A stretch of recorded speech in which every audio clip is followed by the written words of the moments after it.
inyan. This is a very interesting and deep inyan. Now the question is, and again, this comes back to the whole discussion in the Zohar. And we'll see. It's interesting, actually. This is actually has a This is fascinating because a lot of times in the halacha there are references to the Zohar, and this is one of the references. There's a halacha that comes out, and some people might think it's cute, and it is that before man and woman are together, they should talk with each other. So that they know that neither one is that they know that it's not a demon. And this comes out. So again, it's cute, but it's a fascinating. The Zohar makes this statement, and again, the question is: we know there is such a thing? These great rabbis understand about names of God. The Baal Shem Tov understood. The Arizal clearly understood. We know it's not a joke. It's real. But the question is, do we take the Zohar literally here or not? So it's a very interesting thing, again, because we're talking here about relationships. We're talking here about a person and their relationship to their life, their physical life. And how do you go through your physical life and learn to uplift the physical, right? And learn to bring the physical and spiritual together, which of course is embodied in Shabbos. The Shabbos Queen, which it seems maybe actually has something to do with our conception of Esther. Interesting. I never really thought about it before, but it seems very much connected. How do we? One of the things, is that if the relationship between man and woman is kind of like the metaphor or the kli that we can see the relationship of a person to the world and the spirituality, the physicality. So then the concept, what the Zohar is saying over a page or so later, is saying it's important that a relationship is based on an inner connection. Relationships must be based on an inside connection that people have with each other. And the physicality of it is an expression of the inner connection that the people have. And so you might say that that's also how we're to approach the concept of the Torah Shebaal Peh. It is an outer expression of an inner truth. And so you need both of those to have a world. You need to have both the physical and the spiritual. And so you need both the Sodot Torah and the outer expression to keep life on the planet moving, right? And so following this train of thought, please, yeah. Maybe what Zohar means by Shadar, demon, is that they have physical connection but no spiritual internal connection. Very nice. Which invalidates the physical. Very good. Excellent. Very well said. Excellent. Yeah. Very excellently said. And I think that's how we should take it. I think a lot of scholars, modern scholars who learn Zohar, actually do. I think they do take it this way, which is interesting, and I think you're right on. I think that's how we should take it, and it's interesting again. But see, with that is also what's interesting is do we take the Zohar literally or don't we? Right. So it's almost like a mashal within the mashal. The Zohar gives us an example of something that we could take literally, and the question is, do we take it literally or not? It's interesting. While we study Zohar, we should take it literally. Wow. When we don't, we shouldn't. That's very cute. It's very good. It's true. Zohar has a lot of unclarity around itself. Even who wrote it, when. So speaking logically, we come to certain conclusions. Speaking illogically, we come to others. Yeah, well, both ways of thinking are important. Yeah, absolutely. It's so true. So true. Logical is male way of thinking, correct? And creative, female, And logical is female. All vice versa. Yeah, I mean, that's the other thing is that we're talking in broad terms about male and female. Obviously, people are more complicated than that. But as broad concepts, the principles and the concepts of the male and female apply to like all people. It's not, and there are important concepts in that, and they're general. It's important to know general concepts and then understand how to apply them in a specific way, as opposed to thinking general concepts are the specifics, or that specifics are the general concepts. It's like in China, they see male-female aspect in many things in life. Yin-yang. Interesting. Yeah, it's a very, in a way, ancient way of looking at things. But there's a lot there that we can learn from. Let's see. So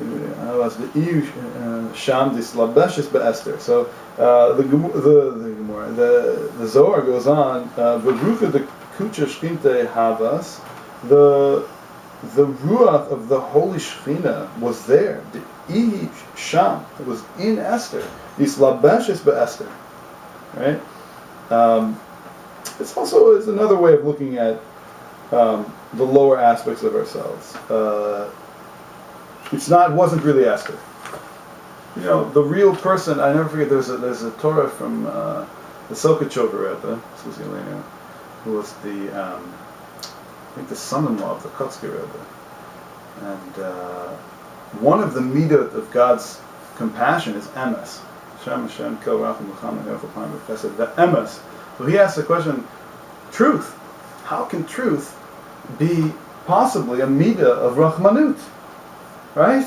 It seems like the opposite. Right? And this is always a thing you see, you'll be watching on TV or something, say, the truth about so-and-so comes out, and it's always something gross, But the real conception of truth is the opposite. That's the lies. The negative part is the lies. The truth of a person is their goodness. And so the truth about a person is their goodness. And so in a certain sense, even though it might be technically true, it's not deeply true. And so it's the deep truth of a person that is actually the reality of that person.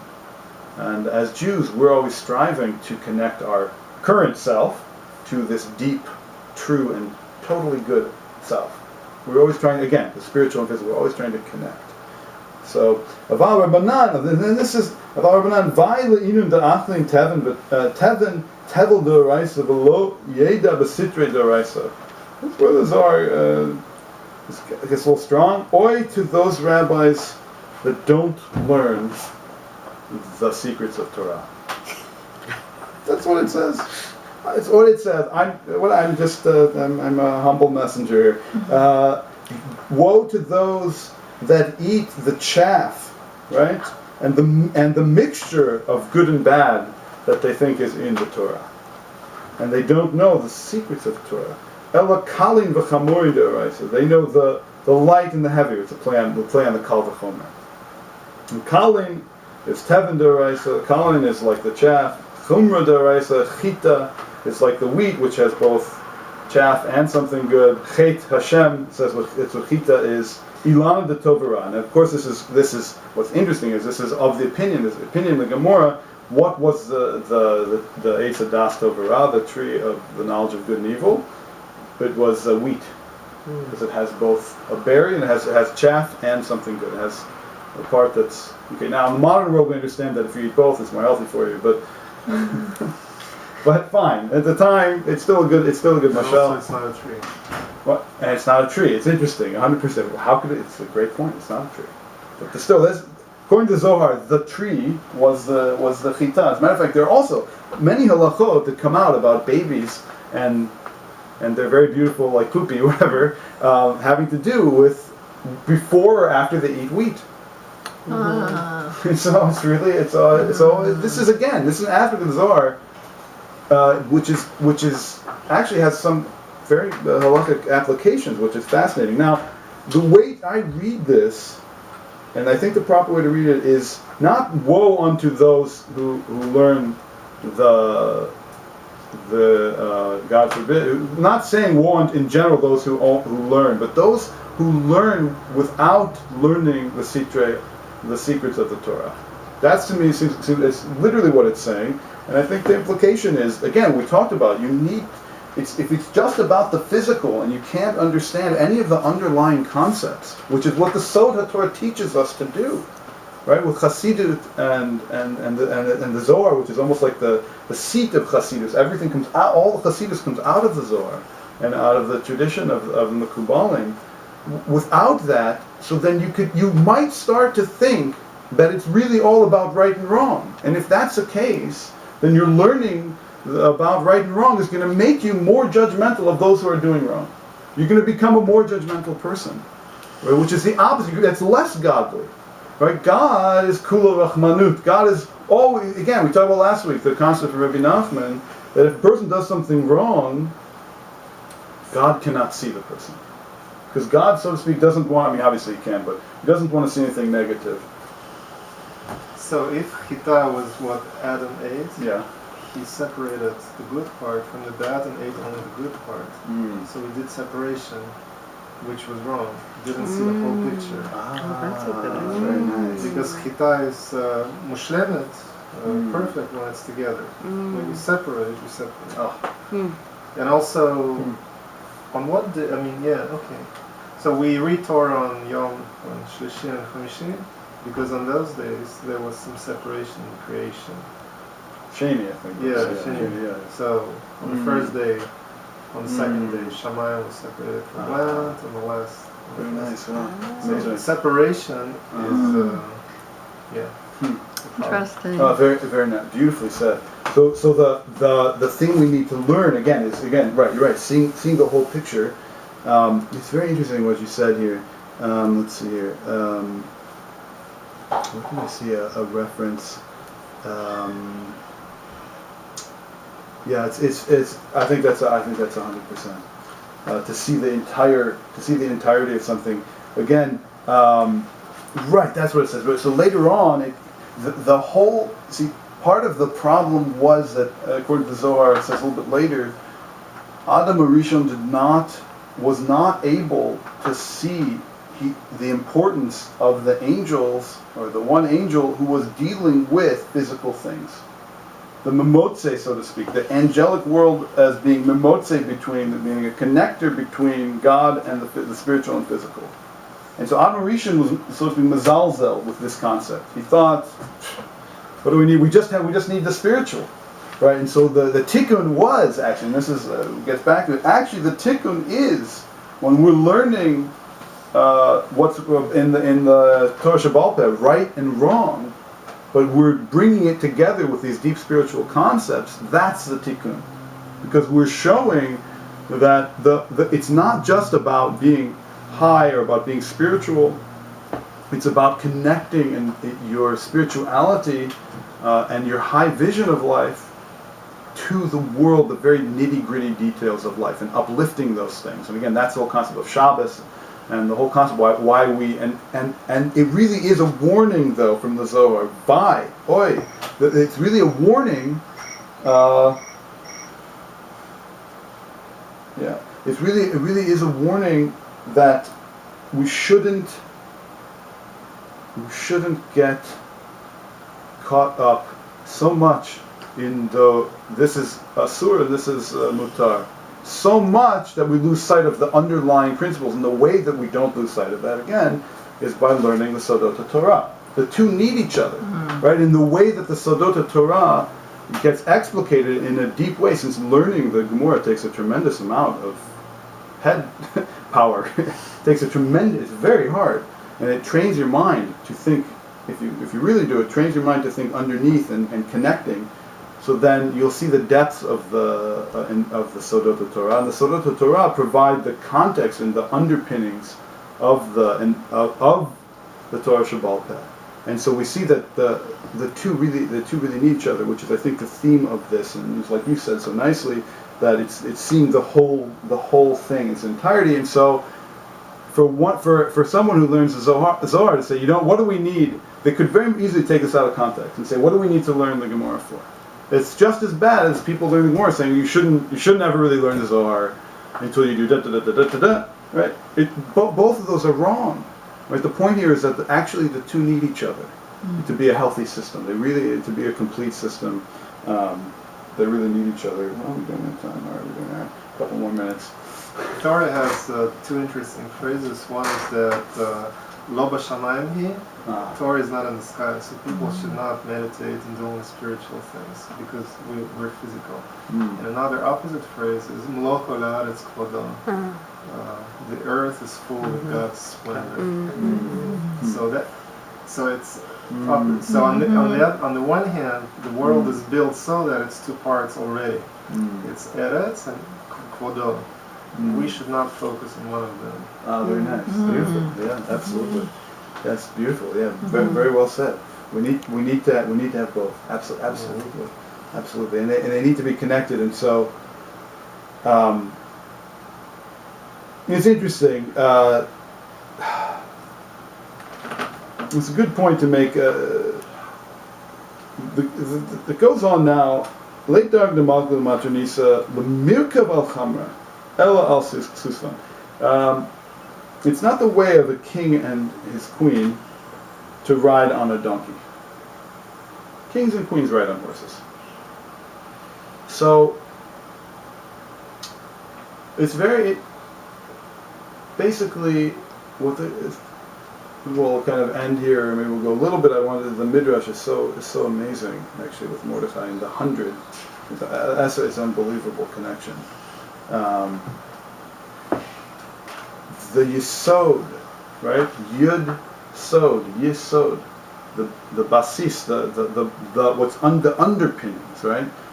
Of the Torah Shabbal Peh is the Zohar, is the Sod.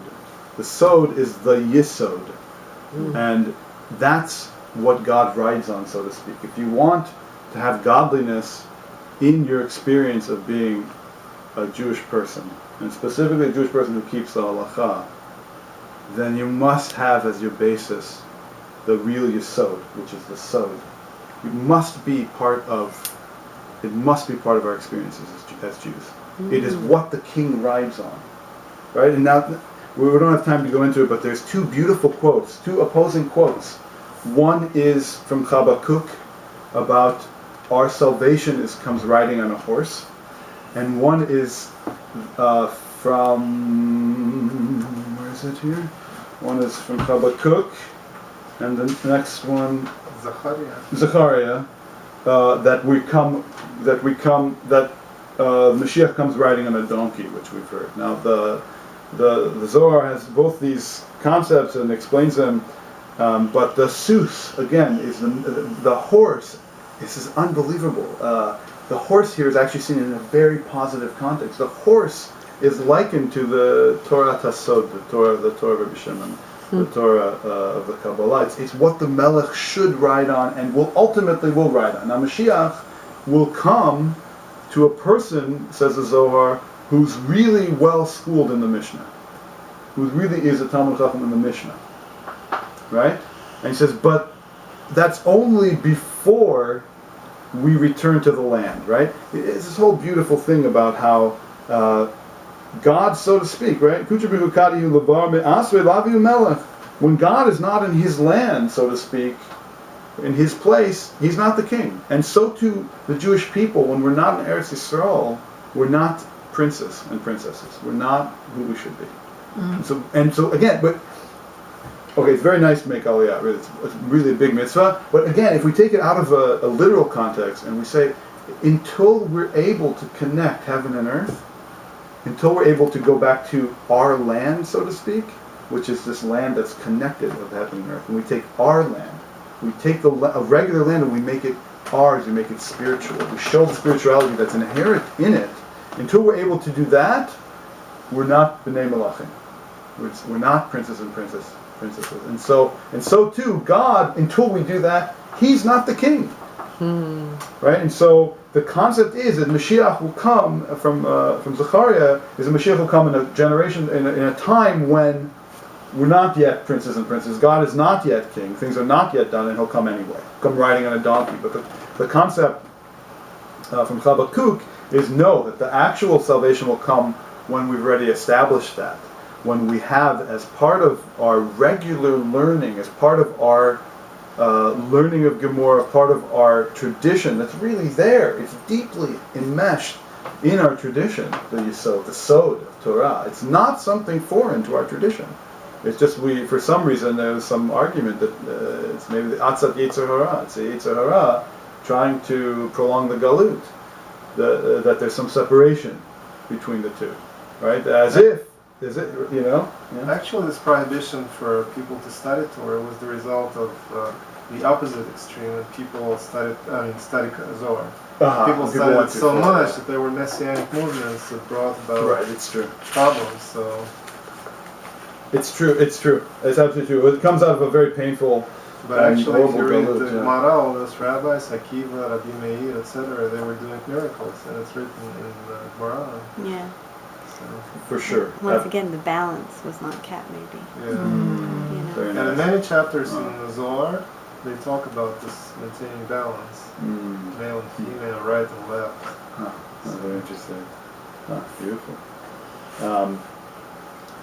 There's one thing. We'll just do really quick because it's really neat in the Midrash about Mordechai. It's like a little story about Mordechai.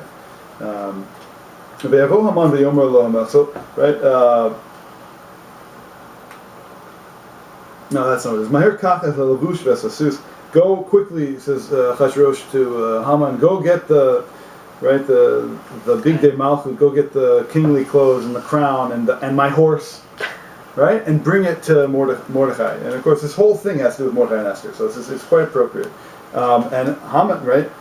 Halach lo, it's a Mordechai. So the Midrash spells out what happened with Haman and Mordechai. Haman has to go to the base Midrash of Mordechai. So when Mordechai heard he was coming, it wasn't like now where there's like an internet service. He just heard Haman's coming. He figured Haman's coming to kill me. That's it. He got reshoots from the king. He's been sitting in the sock for a while. Haman's coming to kill him. He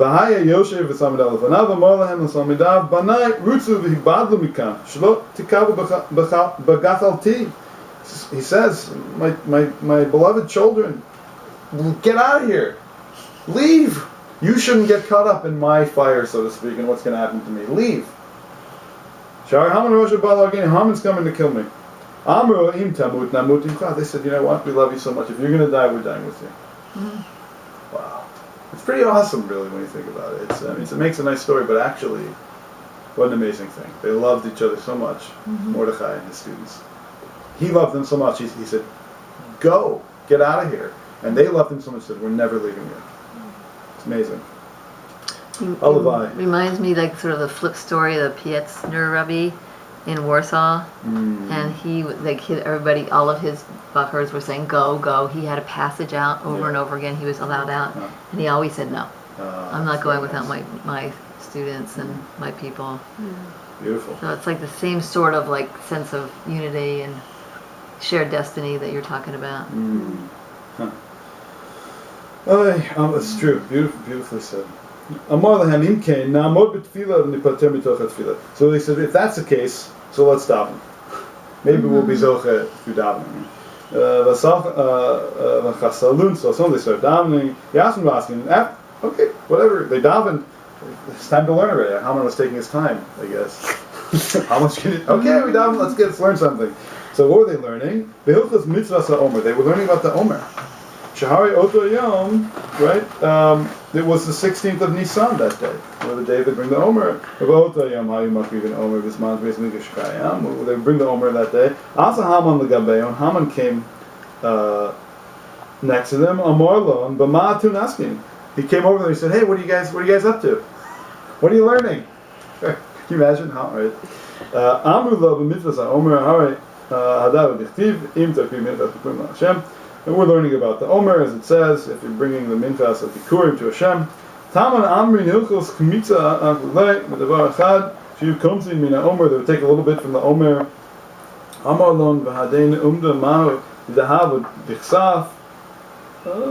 No, he said, what are we talking about? Would they take gold or silver? What were they taking over there? And they said to him, Lo didahav lo dichsaf, lo dichitin el disorin. They didn't take silver or gold or even wheat. Rather, they took barley, like just a little bit of barley. Amar, Bakama, who teammate, they have, how much is this worth? Right, Ba'asvar country and Amr and I in Sagin, But Asra Manin Amalon, right? They said like, I don't know, like maybe a tenth of a silver piece or something. Not very much, maybe 100 something. Not very much. Right? Again, 100, right? Something to do with the 10, a multiple of 10. And he said, I have like thousands and thousands, right? The nitzachun asra minachon, your little tenth, whether like 100th or whatever of a la'asara alfei kanterin dichsafti li, is worth more apparently than all my tens of thousands of money that I've given Achashverosh. Your little bit is worth so much more than all that. And then it goes to this whole thing how it's this whole amazing story how Esther had closed off all the marketplaces so that everyone would come out and see Mordechai in the streets. But Mordechai says to Haman, he'd been sitting in mourning for the destruction that was going to happen to the Jewish people, so he was dirty. So he said to Haman, I can't put on the king's clothes, I'm dirty, I smell. I need to go wash. So Haman goes out looking for a place to wash, but all the stores have been closed by Esther. So Haman goes and brings his own washing stuff, and he washes Mordechai. Oh my goodness. And then he says, so he puts on the clothes, and then he's about to put the crown on him, and he says, I can't because my hair's not cut. I need someone to cut my hair. So again, Haman, there's nowhere to get his hair cut because everything's closed. So Haman cuts his hair. And Haman says, woe unto me, I've become all I am is a bar, was this great advisor to a king, now I'm just a barber. And so Mordechai says, actually, your ancestors were all barbers. It's maybe what you should really be doing. It's this whole story about Haman's yichus was with barbers. It's hilarious almost. It's a Purim spiel in the Midrash. And finally, Mordechai says, I'm exhausted. I can't get up on the horse. I can't. I'm so tired. I haven't eaten in days. And Haman says, okay, fine. I'll step on my back to go up on the horse. Right? And which is a pasuk. Va'ata al bamotemo tidrach. You will walk on their backs. Mm-hmm. Right? Haman says to him, actually, right? He says it's fulfilling what's written in your Torah. So it's an interesting, it's just an interesting aside about Mordechai, and that's just a nice way to end. And it somehow obviously connects with what we're talking about in terms of the horse. I never realized what an amazing statement that is. So when Mordechai, again, seems to me, Mordechai and Esther, again, they're the perfect combination of the two of these things. Mordechai's learning the halachas. Esther represents the Ruach HaKodesh. Right? And the two of them together save the Jewish people. Mm-hmm. And bring, so to speak, this Jewish king riding on a horse, this Jewish conception of Malchut, of power, which is one, of course, which is totally batel to the real power, which is God. Anyway, shkoyach, we'll take it up next week. Thank you. Shkoyach.